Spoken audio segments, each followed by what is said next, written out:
But Malir has a very long and old history. So we even know of times when the British came, settled in Karachi, they were running out of water. They found their water in Damloti and pumped it down to the old parts of Karachi. So Malir has been cultivated for eons, I would say. It's been getting water from the ground, growing food.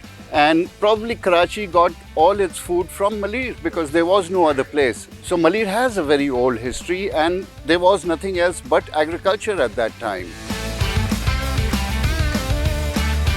I haven't been around for so long, but I've seen the last almost 50 years. I've seen it go through the transition from being rural and agricultural now to an urbanized, low-income slum area, most of it. You will find big projects also coming up in certain parts of Malir, but that is how it happens anyway. You'd find that in the middle of Karachi's city.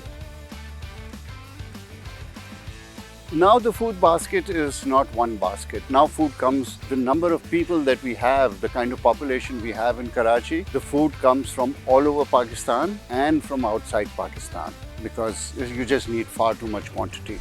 But of course, you go to Garo, Thatta, Hyderabad and then beyond for the various different crops. They're grown in different areas. Obviously, even Malir didn't grow everything. So even at that time, certain foods were coming from other places. It does, and especially when farmland is sold and housing projects are built, that's when you start getting people from other ethnicities coming in. So initially, because the people living in the villages don't have that much money to buy plots. Some have, and so our housing schemes may have people from the local villages, but there is a lot of outsiders who have been coming in now for the last 20 years, I'd imagine.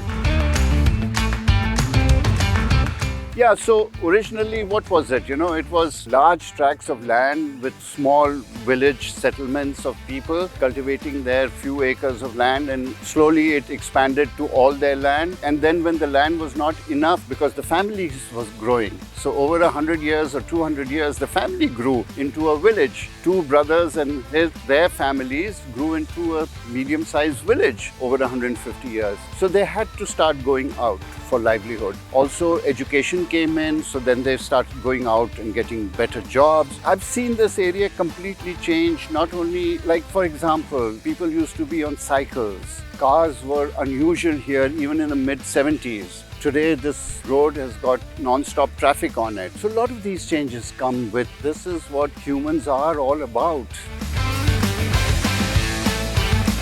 No, unfortunately, Malir is gone. Various people who do surveys of the green of Karachi always include Malir into it, and Malir gives a significant part of the greenery, the tree cover that you get. But that is fast disappearing.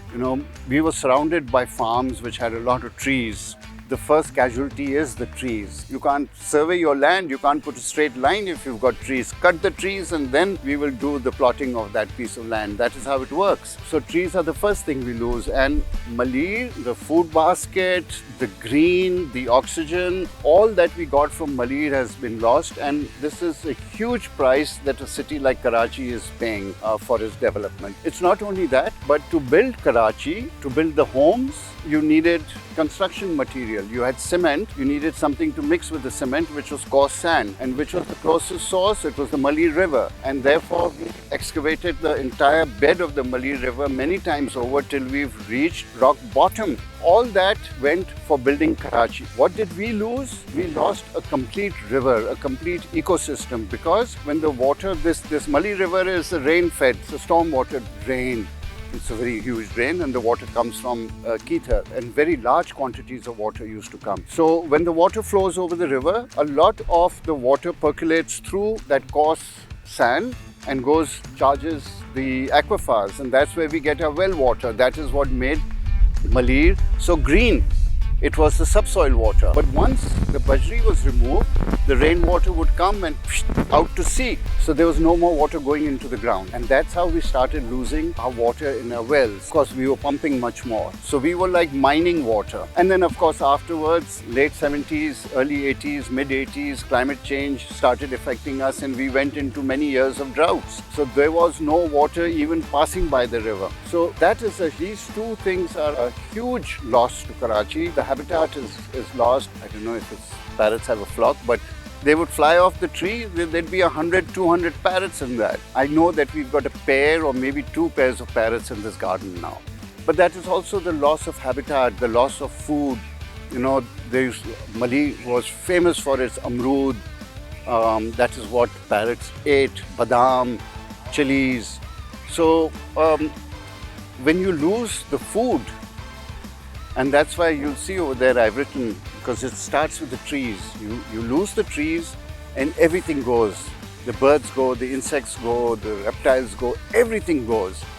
And ecology dies. That is what it is.